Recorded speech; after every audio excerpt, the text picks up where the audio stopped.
Hey you guys, welcome back to my channel. Last video में हमने शुरू किया था कि हम लोग इलेक्ट्रिक फील्ड के कुछ न्यूमेरिकल्स कर रहे थे। आज हम लोग अगैन कुछ और क्वेश्चंस प्रैक्टिस करेंगे based on electric field. Yes, so the very first question for today is three charges each equal to Q are placed at the three corners of a square of side A. Find the electric field at the fourth corner. तो हमने क्या करना है, हमने एक square के corner पे तीन चार्जेस को प्लेस कर देना है लाइक दिस। कुछ इस तरह से मैं तीन कॉर्नर्स पे, किसी भी तीन कॉर्नर्स पे आप चार्जेस को प्लेस कर सकते हैं। मैंने कुछ यूँ प्लेस कर दिया है एंड यहाँ पे जो साइड है वो ए दे रखा है। Okay okay, yes. Now what they have said is कि find the electric field at the fourth corner. तो fourth corner पे हमने electric field निकालनी है, like at this corner we need to find out the electric field. तो for that मैं एक काम करती हूँ, मैं ज़रा इसकी नेमिंग कर दूँ पहले, A B C and D। तो ये फोर्थ कॉर्नर जो है वो खाली है, यहाँ पे कोई चार्ज नहीं है। इस पॉइंट पे हम लोग इफेक्ट देखेंगे इस चार्ज का, इस चार्ज का और इस चार्ज का, और एक नेट इलेक्ट्रिक फील्ड निकाल कर देंगे, राइट? चलिए तो करना शुरू करते हैं। तो सबसे पहले अगर मैं ए वाले चार्ज की वजह से देखूं तो जो फील्ड है वो बाहर की तरफ जाएगी ना, तो उसकी वजह से जो डायरेक्शन बनेगा फील्ड का that will be like this, और इसको मैं बुलाऊंगी E1 vector, like that. Okay, उसी तरह से मैं अगर सी वाले को देखूं, सी की वजह से जो इलेक्ट्रिक फील्ड बनेगी, अगैन ये पॉजिटिव चार्ज है तो फील्ड बाहर की तरफ, तो फील्ड का जो डायरेक्शन है that will be like this, और इसको मैं बुलाऊंगी E2 वेक्टर। देखने वाली और समझने वाली जो बात है वो ये है कि यहाँ पे ये जो डिस्टेंस है और आपको ये जो डिस्टेंस दिखाई दे रहा है ये इक्वल है, बिकॉज ये साइड्स हैं स्क्वायर की। और दूसरी चीज़ ये भी कि ये जो चार्ज है एंड ये जो चार्ज है ये दोनों मैग्नीट्यूड में एकदम सेम है, बराबर हैं। तो E1 और E2 जो होंगे, क्या वो भी मैग्नीट्यूड में बिल्कुल बराबर होंगे? बिल्कुल बराबर होंगे। तो E1 और E2 जो है ये दोनों ही सेम होंगे, और अगर मैं इनको निकालूं तो it will be k Q by, side जो है वो अपने को ए दे रखी है तो मैं इसको ऐसे लिख लूँगी के Q by a square, like that. Okay, अब तीसरा जो चार्ज हमारे पास है वो है हमारा डी पे रखा हुआ चार्ज, और फॉर दैट मेरे को क्या करना पड़ेगा, मुझे इसकी डायगोनल को जॉइन करना पड़ेगा कुछ यूं। और मुझे ये वाले डिस्टेंस की अगर मैं बात की जाए तो आप पाइथागोरस थ्योरम से निकाल सकते हो। आपको ये याद होना चाहिए कि स्क्वायर का जो डायगोनल है that comes out to be √2a। Last video में हमने कहीं ना कहीं कैलकुलेट किया होगा, या तो लास्ट टू लास्ट वीडियोस में होगा। अगर आपने वो सारे क्वेश्चन शुरू से प्रैक्टिस किए हैं तो यू नो कि हाउ हमने ये √2a लिखा हुआ है। ओके, सो अगैन ये चार्ज जो है हमारा पॉजिटिव चार्ज है, और पॉजिटिव है तो field is always in the outward direction. तो हमारा जो फील्ड है that is away from the charge, और मेरा जो E3 वेक्टर है that will come out like this. और अगर मैं E3 का मैग्नीट्यूड लिखती हूँ तो E3 का magnitude will be k Q by what, √2a का होल स्क्वायर, है ना, √2a का whole square, and this will come out like this, k q upon 2a square, right.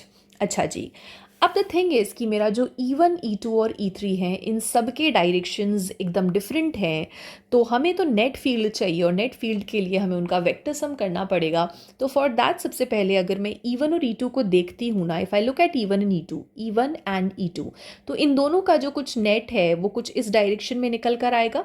तो मैं इनके नेट को E डैश बुला देती हूँ, और मैं अगर E डैश कैलकुलेट करती हूँ which is the net of E1 and E2, तो मैं इसके लिए फॉर्मूला लिखूँगी under root E1 square plus E2 square plus 2 E1 E2 cos theta, कितना हो जाएगा यहाँ पर 90 डिग्री, लाइक दैट, है ना। E1 और E2 के बीच में जो एंगल है दैट इज़ 90 डिग्री। तो ये वाली जो पूरी टर्म है वो तो ज़ीरो हो जाएगी, अंदर जो बचेगा that will be under root E1 square plus E2 square, and we know कि E1 और E2 बराबर हैं, तो मैं इसको ट्वाइस ऑफ E1 स्क्वायर करके लिख सकती हूँ ना। और E1 को मैंने बाहर ले लेना है, और ये मेरा हो जाएगा E1 times √2 which is nothing but what, k q upon a square √2, like that. अब अगर आप यहाँ देखें तो जो मेरा E डैश है it is acting along E3, और दोनों ही सेम डायरेक्शन में एक्ट कर रहे हैं। तो अगर मुझे नेट फील्ड चाहिए है तो मैं क्या कर सकती हूँ, मैं इनको सिंपली उठाकर ऐड कर सकती हूँ, which is E dash plus E3, like that. Okay, और E डैश जो हमारा है that is K Q by a square √2 plus E3 जो है हमारा that is KQ by 2a² like that, और जो कुछ भी कॉमन आ रहा है उसको हम कॉमन ले लेंगे, KQ बाय a², और अंदर बचेगा हमारे पास √2 plus 1/2 like that.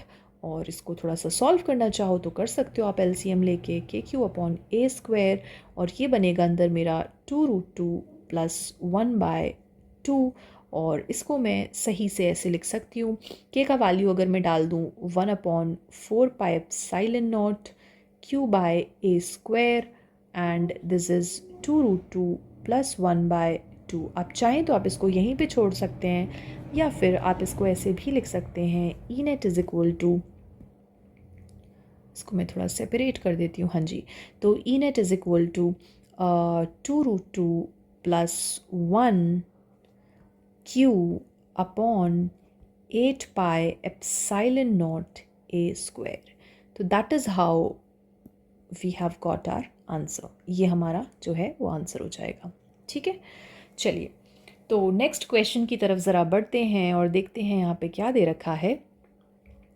What are the magnitude and direction of electric field at center of the square as shown in figure if Q is equal to 1 into 10 to the power minus 8 coulomb and A is equal to 5 centimetre. तो Q का value और जो side है हमें उसका value given है, और हमारा जो साइड है वो 5 सेंटीमीटर है। मैं वो ज़रा यहाँ लिख देती हूँ। ऑल्सो अगर आप एक चीज़ देखो यहाँ पर, तो एक कॉर्नर पे प्लस Q रखा है, तो उसके ऑपोजिट कॉर्नर पे यहाँ पर प्लस 2Q रखा हुआ है। इधर B वाले कॉर्नर पे माइनस 2Q है, तो उसके ऑपोजिट कॉर्नर पे हमें माइनस Q दिख रहा है आपको, राइट? अच्छा जी, अब यहाँ पे अगर मैं एक चीज़ देखूँ तो प्लस Q की वजह से जो फील्ड होने वाली है, प्लस Q की वजह से जो फील्ड होने वाली है at point O, that will be along this direction, that will be along this direction, right? जिसको मैं बुला दूंगी, let's call it EOA at point O due to A, okay?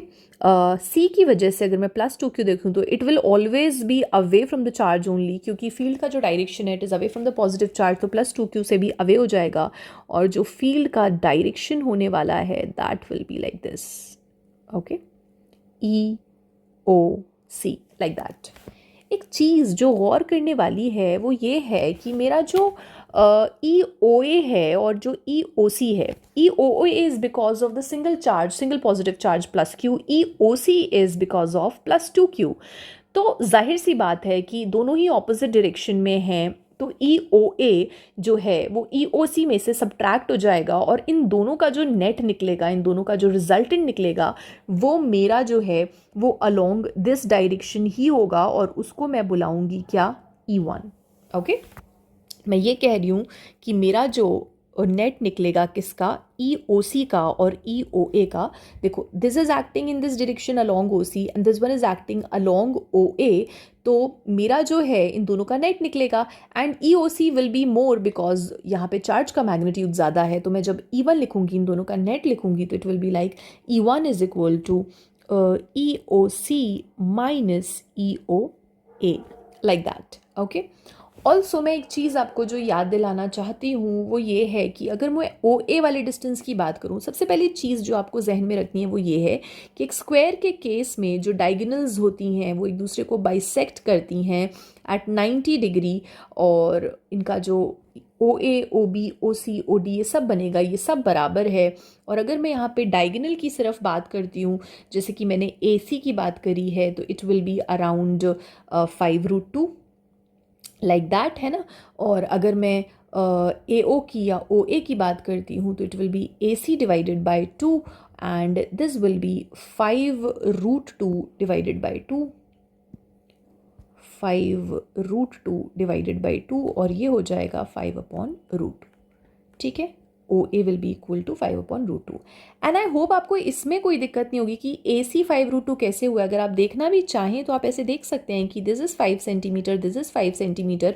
तो अगर आप डायगोनल की बात करते हैं इतना, तो आप यहाँ पे पाइथागोरस थ्योरम लगा सकते हैं, and you can get the value यहाँ पे 5√2 √5 का स्क्वायर प्लस 5 का स्क्वायर, और यहाँ से आपको 5√2 मिल जाएगा। और फिर उसके बाद बस आपने क्या करना है, आपने फिर इसका हाफ कर देना है, और जब आप हाफ करेंगे तो आपको जो है ये वैल्यू मिल जाएगी। ठीक है, 5/√2, राइट। चलिए तो लिखना शुरू करेंगे। EOC के लिए जब मैं फॉर्मूला लिखूंगी तो it will B K 2Q upon OC का स्क्वायर, या फिर मैं कहूँ OA का स्क्वायर, कुछ भी लिख सकती हूँ मैं क्योंकि दोनों ही सेम है। और फिर अगर मैं EOA लिखूंगी तो it will B K Q upon OA का स्क्वायर, लाइक दैट। ओके, यहाँ पे हमारा K जो है वो बाहर आ जाएगा, हमारा जो Q है वो भी बाहर आ जाएगा। एंड अगर आप देखें तो आपका OC और OA, जो OC है और जो OA है वो भी तो सेम है ना, तो आप इसको भी बाहर उठा लीजिए। OA स्क्वायर, अंदर क्या बचेगा 2 - 1, तो यहाँ पे मेरा सिर्फ आ जाएगा KQ अपॉन OA स्क्वायर, कौन, E1। बस मैं इसकी वैल्यू पुट कर दूंगी, तो 9 × 10⁻9 इंटू Q का value is how much, 1 × 10⁻−8 coulomb, divided by OA का स्क्वायर 5/√2। लेकिन हाँ जी, ये याद रखना है कि ये सेंटीमीटर में दे रखा था, तो हम इसको 10⁻2 से मल्टीप्लाई करेंगे इसका होल स्क्वायर। ठीक, तो जब आप इसको कैलकुलेट कीजिएगा तो कैलकुलेट जो है वो कुछ कैलकुलेट करके कुछ यूँ आएगा, 10 ये हो जाएगा इंटू 2 जो है वो ऊपर आ जाएगा अपॉन 25 × 10⁻⁻4। ठीक है, तो यहाँ पे जब आप इसको कैलकुलेट करेंगे तो this will B 9 × 2 = 18 upon 25 into 10⁻, ये कितना हो जाएगा, ऊपर जाएगा तो ये प्लस का 4 हो जाएगा, and this will become 10⁵, like that. इस तरह से ये हो जाएगा। ठीक है, ओके। अभी मैं इसको फाइनल कैलकुलेशन नहीं दे रही हूँ क्योंकि मुझे अभी बाकी 2 चार्जेस भी बचे हुए हैं, तो मुझे उनकी वजह से भी देखना है, तो मैं इसको फिलहाल के लिए यहीं पे छोड़ रही हूँ। ठीक है, ये मेरा E1 आया है। E1 is what, net of EOC and EOA charges because of charges placed at A and C। ठीक है, ओके। चलिए अब हम D और B की वजह से थोड़ा देख लेते हैं कि सेंटर पे क्या माहौल बनेगा। तो अगर आप -Q की बात करते हैं तो -Q की वजह से जो फील्ड है वो इन्वर्ट जाएगी, मतलब चार्ज की तरफ ही जाने वाली है। तो ये जो चार्ज की तरफ जाने वाली फील्ड है, मैं इसको कुछ यूँ ऐसे करके बना लेती हूँ, लाइक दिस, और मैं इसको बुलाऊंगी EOD।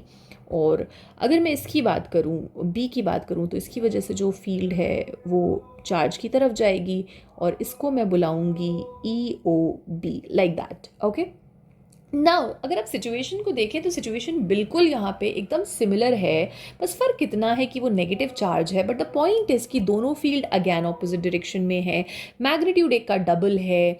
ठीक है, और डिस्टेंस भी सेम है, बराबर है। तो अगर आप इन दोनों का रिजल्टेंट E2 लिखते हैं तो E2 को आप कुछ यूँ लिखेंगे ना, EOB minus EOD and everything is same, तो I don't need to calculate it again। तो जो आंसर मेरा पिछली दफ़ा में आया है मैं वही आंसर उठा के यहाँ लिख दूंगी। अगर आपको इस स्टेप में कोई दिक्कत होती है या कोई परेशानी होती है तो प्लीज़ आप पूछ लीजिएगा, but I don't think there is any need to calculate again.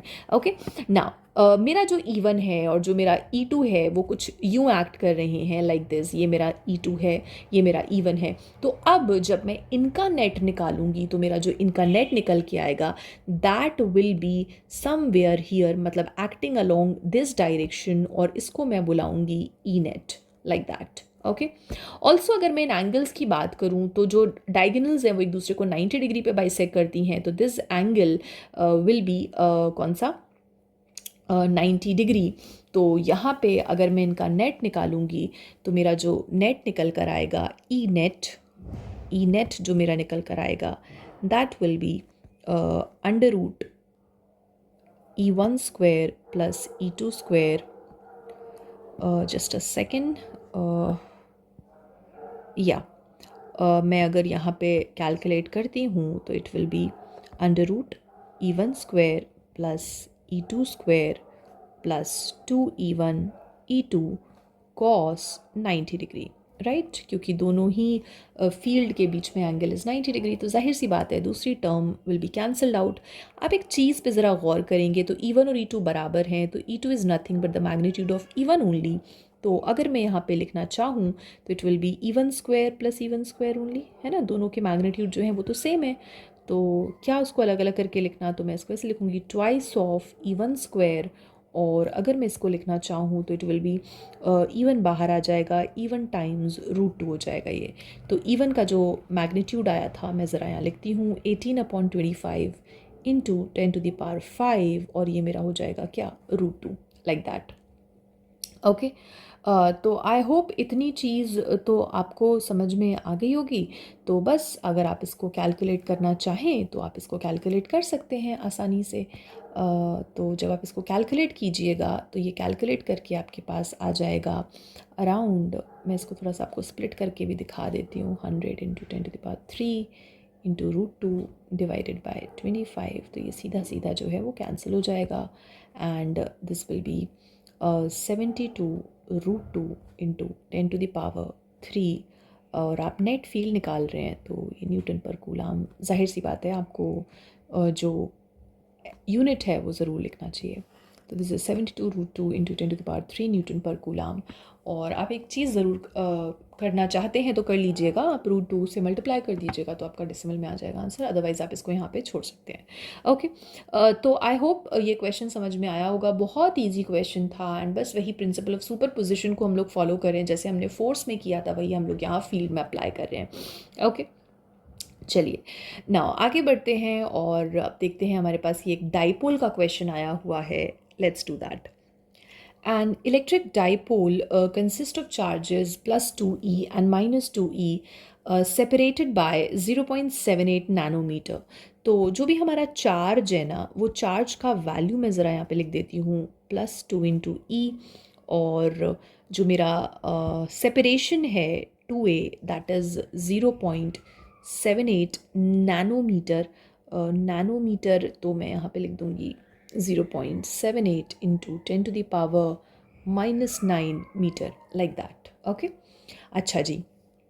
Now इन्होंने क्या बोला है कि इनको इलेक्ट्रिक फील्ड में प्लेस किया गया जिसका स्ट्रेंथ है 3.4 into 10⁻6 newton per coulomb. They have said ना, if it is placed in electric field of strength 3.4 into 10⁻6 newton per coulomb, calculate the magnitude of torque. They have asked about the torque on the dipole when the dipole moment is parallel to, perpendicular to and anti parallel to the electric field. सबसे पहली चीज़ जो मैं आपको याद दिलाना चाहती हूँ वो ये है कि टॉर्क का एक फॉर्मूला हमने किया था। जब आप डाइपोल को यूनिफॉर्म इलेक्ट्रिक फील्ड में प्लेस करते हैं तो टॉर्क जो है हमारा निकल के ये आता है tau is equal to PE sin theta, like that, है ना। अब इन्होंने स्पेसिफाई किया है कि हमें चाहिए कि जब मेरा dipole parallel to the electric field हो, parallel to the electric field हो मतलब हमारा जो थीटा है वो 0 डिग्री हो, तो फिर हमें कुछ कैलकुलेट करने की ज़रूरत ही नहीं है, फिर हमारा टाउ जो है वो सीधा सीधा 0 हो जाएगा क्योंकि साइन 0 जो है वो 0 होता है। दूसरी चीज़, अगर परपेंडिकुलर है, अगर परपेंडिकुलर है दैट मीन्स थीटा हमारा 90 डिग्री है, एंड उस केस में हमें भी पता है कि उस केस में हमें मैक्सिमम टॉर्क मिलता है विच इज़ P इंटू ई, क्योंकि साइन 90 1 हो जाएगा, साइन 90 विल बिकम 1। तो मैं ज़रा वैल्यू डालूंगी बारी बारी से। P का मतलब क्या, Q इंटू 2a, और E, तो चार्ज जो है हमारा वो दे रखा है 2e, और हमारा जो सेपरेशन है दैट इज़ 0.78 इंटू 10⁻⁻9, और E जो है हमारा दैट इज़ 3.4 इंटू 10⁻6, और E जो है उसको मैं लिख सकती हूँ 1.6 इंटू 10⁻⁻19 इंटू 0.78 इंटू 10⁻�9, और जो कुछ भी है मैं यहाँ पे लिख दूँगी।